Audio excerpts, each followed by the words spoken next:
The bus roared down the street with a deafening rumble, leaving behind a choking trail of exhaust that hung heavy in the morning air. Jamal skidded to a stop on the cracked sidewalk, his chest rising and falling like a piston. He had been a block away, sprinting through the crowd, waving his arm frantically. What? The driver never saw him more. Maybe he had and simply didn't care. Either way, the bus was gone, and with it, his safety cushion. The interview was in less than 30 minutes, and missing that ride meant the difference between walking in cool and prepared, or arriving late and sweaty, his heart hammered in his chest. This wasn't just an interview. It wasn't just another shot in a long line of maybe, and we'll let you know that had been shoved into his inbox for months. This was the interview. Carter Global, the kind of company people whispered about with awe. The kind of job that could change not just his life but his little sister's. His mother's, maybe even break the cycle of struggle that had weighed on his family for as long as he could remember. Jamal glanced down at himself as he broke into another run. His shoes were worn thin, the creases deep across the leather, even though he had polished them last night until his fingers cramped. His head, bought from a thrift store for $4, hung just slightly crooked, no matter how many times he adjusted it. He clutched a slim folder against his chest, the last copy of his resume carefully tucked inside. Along with the printed directions to the building, everything he had left was in that folder. It was his last chance to look like he belonged. The city moved around him in its usual morning chaos horns blaring. People rushing to jobs, vendors setting up carts with sizzling bacon and eggs, the rich smell taunting his empty stomach. Jamal wove through the throng, his long strides fueled by desperation. He couldn't miss this, not this one. He turned a corner onto a busier block, and that was when it happened. At first it was just a sharp cry. He almost ignored it, almost kept going. But then he saw her, a woman in her 50s, maybe 60s, standing on the curb with panic in her eyes. One of her grocery bags had split open, and now food scattered across the street like a cruel joke. Apples rolled into traffic. A can of soup spun dangerously close to a drain, and the woman herself stumbled as her high heel snapped clean in two. For a split second, Jamal's mind screamed at him, "Don't stop. You can't. You'll be late." But his legs moved before his brain caught up. "Hold on," he called, his voice cutting through the blare of a taxi horn. He darted into the street, ignoring the sharp whistles and curses of drivers as he bent down, scooping up a runaway apple just before it was crushed under a tire. Another car swerved, the driver leaning out to shout, but Jamal raised his hand apologetically. Gathering the cans and rushing back to the sidewalk, the woman's hands trembled as she tried to kneel, only to wobble dangerously with her broken heel. Jamal crouched beside her. "I got this. Don't worry." Her face was pale with embarrassment. "I'm so sorry." "I didn't mean it's fine," Jamal said quickly, stacking the cans back into an unbroken bag. "You're okay. That's all that matters." He glanced at her heel. It was beyond repair, bent at an ugly angle. He tore a strip from the back of his resume folder, folding it until it was thick enough to wedge under her shoe, making it at least stand level. "It's not perfect, but it'll keep you from tripping until you get home," he said, offering it with a half-dashed smile. The woman blinked at him in surprise, then nodded, accepting the makeshift fix. "Thank you, young man. That's very resourceful." He hefted the remaining bags into his arms. "Where's home? I'll walk you." "Oh, I couldn't ask you to. You're not asking. I'm offering." Her lips parted in astonishment, then softened into a grateful smile. Just a block down, at Brownstone on the corner. So they walked, Jamal balancing the weight of her groceries with ease, though each step felt like a hammer striking the clock in his head. He glanced at the storefront clock as they passed. 20 minutes left, then 15. His gut twisted, a heavy stone pressing deeper into his stomach. "You're very kind," the woman said softly, her voice carrying the gentleness of someone not used to strangers' generosity. Most people would have just kept walking. Jamal forced a smile, though his heart felt like it was tearing in two directions. Can't leave someone hanging like that. When they reached her building, she fumbled with her keys. Jamal set the groceries inside her door and stepped back. "You've probably got somewhere important to be," she said, studying him with curious eyes. Jamal nodded faintly, adjusting his tie with one hand as he stepped away. Nothing more important than making sure you're safe? It was a lie. It wasn't. As soon as the door shut, Jamal sprinted. His lungs burned, his tie slapped against his chest, and his folder flapped in his grip. He turned corner after corner, his vision blurring as sweat trickled down his temple. By the time he reached the towering glass building of Carter Global, he was a wreck. His shirt clung to him, his hair was damp, and his once neat folder was bent and crumpled. He nearly collapsed through the doors, chest heaving. The receptionist looked up without emotion. "Can I help you?" Jamal leaned on the counter, gulping for air. Jamal read, 10 o'clock interview. Her expression barely changed. She tapped her screen, then shook her head. "I'm sorry, Mr. Reed. The panel has already moved. You missed your slot." The words hit harder than any punch. Jamal stood frozen, his mind screaming, "No, please, not like this. I'm sorry," she repeated flatly. Already glancing past him to the next person approaching the desk, Jamal staggered to one of the sleek lobby chairs, sinking down heavily. He buried his face in his hands, his resume crumpling under his grip. Months of effort, countless rejections. All the hope he had clung to it slipped away in a single moment. He stared at the floor, numb. Outside, life bustled on. Inside, he sat invisible, just another face who didn't make the cut. What he didn't know was that upstairs, the very woman he had just helped was stepping out of a private elevator, her assistant rushing to take her coat. She limped slightly, her broken heel still giving her trouble, but her eyes were sharper than ever. She had seen something rare that morning, something money couldn't buy, and she intended to find out who that young man was. Jamal sat slouched in the corner of the gleaming lobby, feeling small under the towering ceilings and endless glass panels. His palms rested over his face, but even in the dark behind his hands, he could feel the weight of the stairs. People in expensive suits brushed by, some with that thin, practiced smile, others barely glancing at him at all, as though his presence in their world was some sort of intrusion. The receptionist at the desk had already forgotten him, her polite smile now aimed at someone else. To them, he was just another late applicant, another failure who didn't respect the clock. He lifted his head and looked around. The marble floors reflected the sunlight in sharp, almost mocking gleams. The hum of conversation, the confident stride of executives. He wanted so badly to be part of this world, not someone staring through the glass at lives he couldn't reach. His heart still thudded in his chest from the run, but now the pounding came with an emptiness, a hollow echo of lost opportunity. His phone buzzed. He glanced down and saw a text from his younger sister, Layla. "Good luck today, Jay. I know you'll crush it. Don't let them see you sweat." He let out a broken laugh. Too late for that. He wanted to text back, to tell her he blew it, but the words wouldn't come. How could he admit that after everything, after weeks of hyping himself up, after spending money he didn't have on secondhand dress shoes, he had missed the one chance that could have changed their lives? He clenched his jaw and stood. Sitting there feeling sorry for himself wouldn't fix anything. He thought about going up anyway, begging them to give him a chance. But he could already hear how that would sound desperate, unprofessional, pathetic. Jamal took one last look at the shining Carter Global sign and turned toward the door. Upstairs, in a corner office that looked out over the city's skyline, a meeting was in session. The boardroom was long, polished, lined with leather chairs. The head of the table sat Evelyn Carter, the CEO. To the untrained eye, she looked like a woman accustomed to power. Tailored navy suit, pearls resting against her blouse, sharp eyes that missed nothing. But at that moment, her mind wasn't entirely on the reports and proposals being presented. She was thinking about the young man she had met not even an hour ago, one who had darted into traffic to gather her groceries, who had offered her steady reassurance as if her safety mattered more than anything else in his world. His clothes hadn't been expensive. His shoes were worn. But there had been something about him, a steadiness, humility paired with instinctive kindness that tugged at her, as her executives droned on about revenue projections.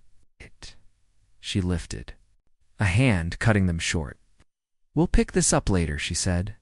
Her voice carried authority. No one questioned her?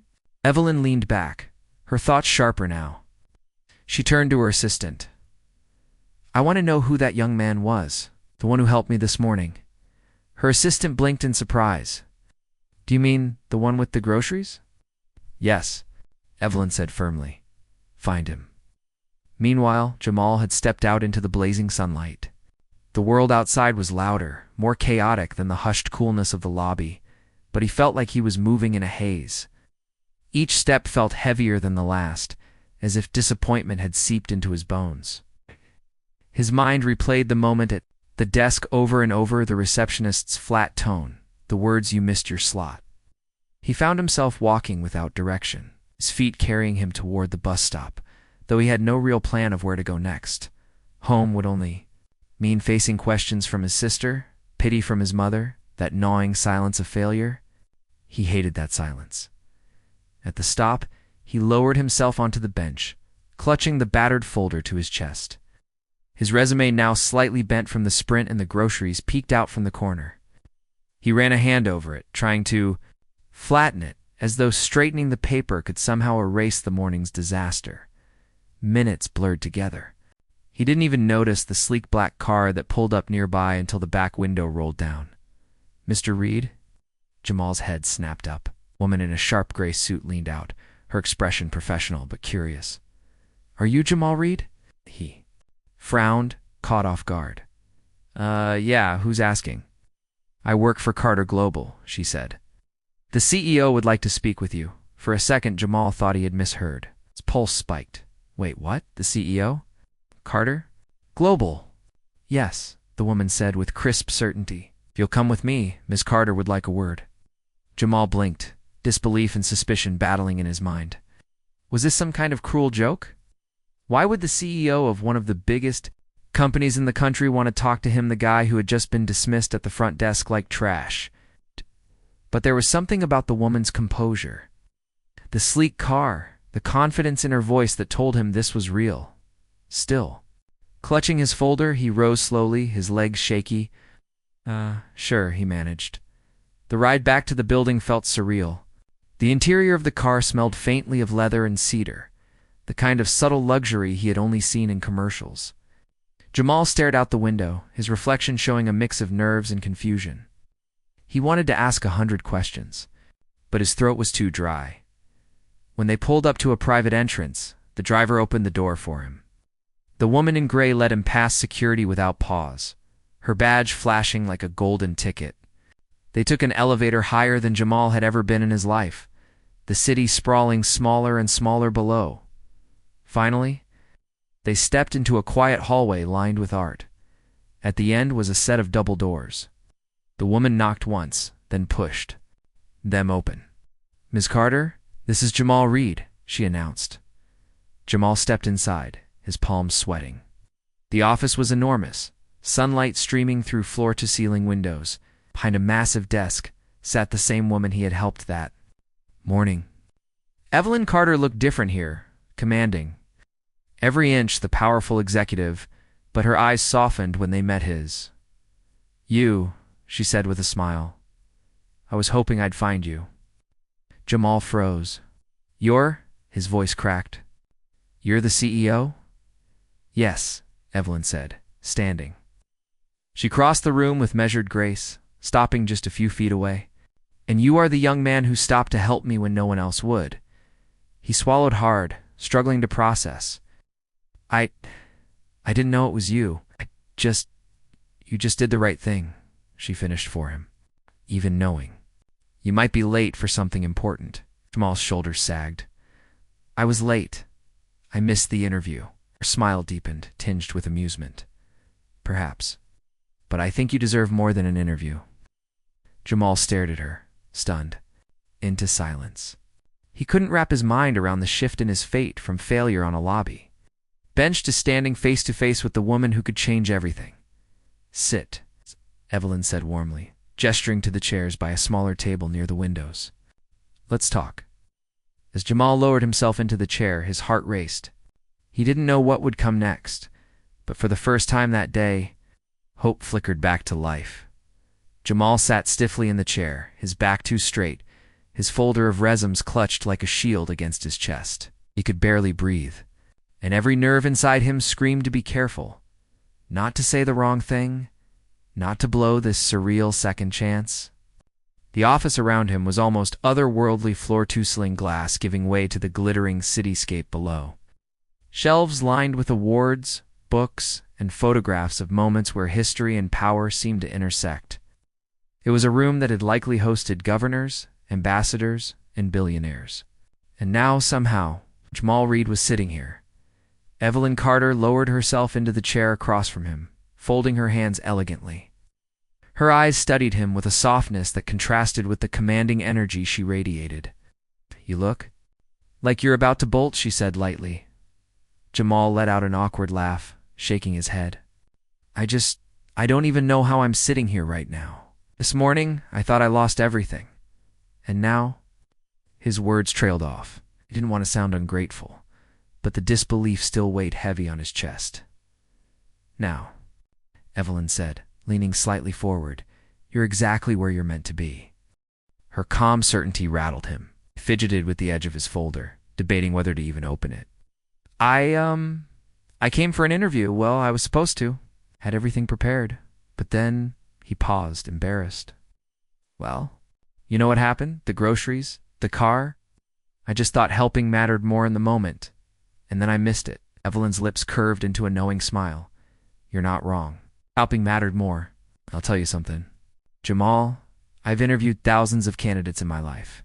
They walk in rehearsed, polished, armed with the right buzzwords. But very few get to show me who they really are under pressure when no one is watching.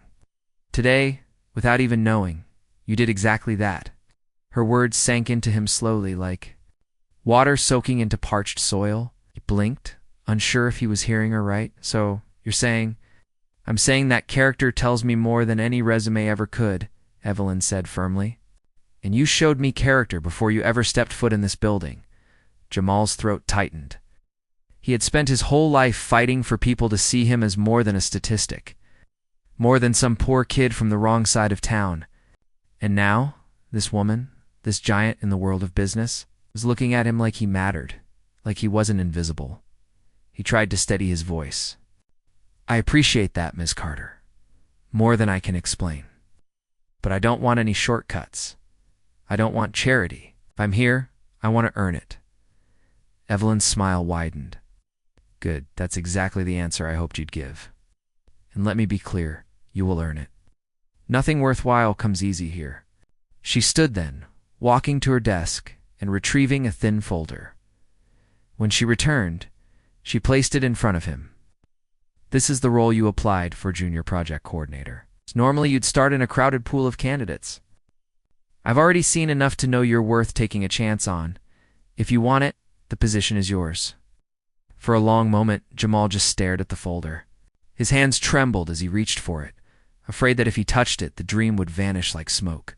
I don't know what to say." "I say yes," Evelyn said gently. He laughed shakily, wiping his damp palms on his pants before signing the acceptance form tucked inside. "Yes. Absolutely yes." When he finally looked up, Evelyn was studying him again, her expression thoughtful. "You remind me of myself, you know. I wasn't born into this world. I had to fight for it. People dismissed me, underestimated me, tried to tell me where I didn't belong. But sometimes the ones they overlook are the ones who change everything. Remember that." Jamal swallowed hard, her words carving themselves into his heart. "I will, I promise." The rest of the meeting passed in a blur. Evelyn introduced him to her assistant, explained what his first few weeks would look like, and arranged for him to meet his team later that week. Every detail felt surreal, but Jamal held on to them like lifelines. When he finally stepped back into the lobby, this time escorted by Evelyn's assistant rather than ignored by the receptionist, the looks from staff were different. No one brushed him off. Some even gave him polite nods, whispers following in his wake. The same building that had moments ago made him feel invisible now acknowledged him. It was dizzying outside. The sun had begun to dip lower, painting the sky in strokes of orange and pink. Jamal pulled out his phone and dialed Layla. She picked up immediately, her voice bubbling with excitement. "Jay, how'd it go? Did you crush it? Tell me everything." For once he didn't hesitate. "Layla," he said, his voice thick with awe. "You're not going to believe this. I got the job." There was a beat of silence before she squealed so loudly he had to pull the phone from his ear. "What? Oh my God, Jay. I knew it. I told you, you're unstoppable." He laughed, the sound freer than it had been in months. "Yeah, but you'll never believe how it happened." And so he told her the groceries, the car, the moment in the office with Evelyn Carter.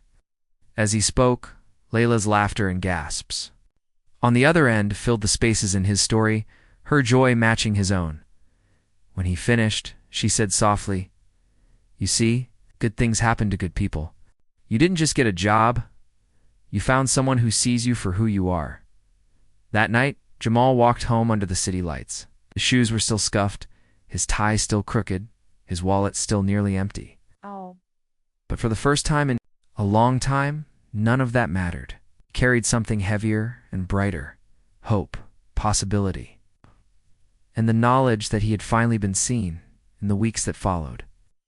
Jamal threw himself into the job with everything he had. The workload was intense lit nights, endless meetings, mountains of data to comb through, but he didn't complain. Every task felt like a chance to prove that Evelyn's faith in him wasn't misplaced. His teammates were skeptical at first, some assuming he'd been handed the role through favoritism. Slowly, as Jamal delivered, always on time, always precise, always willing to put in the extra effort, their skepticism turned into respect. Evelyn checked in occasionally, always, with that same calm, assessing look.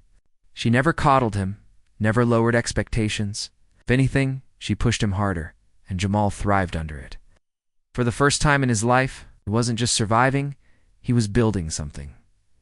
Months later, Jamal stood on that same porch, where his story had begun, staring out at the city lights.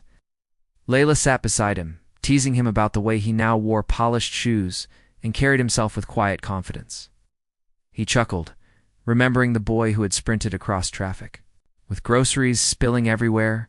That boy hadn't disappeared, but he had grown, as the cool night wind brushed past. Jamal thought about the moment that had changed everything, the choice to stop and help when no one else would. It had cost him an interview, but it had given him far more: a career, a mentor, and a future he never dared to dream of. Life, he realized, wasn't about timing or perfection. It was about character. And sometimes, the very thing you think is a setback becomes the doorway to everything you've been waiting for. And so, with quiet gratitude and unshakable resolve, Jamal stepped into his new life not as the poor kid from the wrong side of town, but as a man who had finally been seen, chosen, and given the chance to rise. The story didn't end in that office or on that porch. It was only just beginning.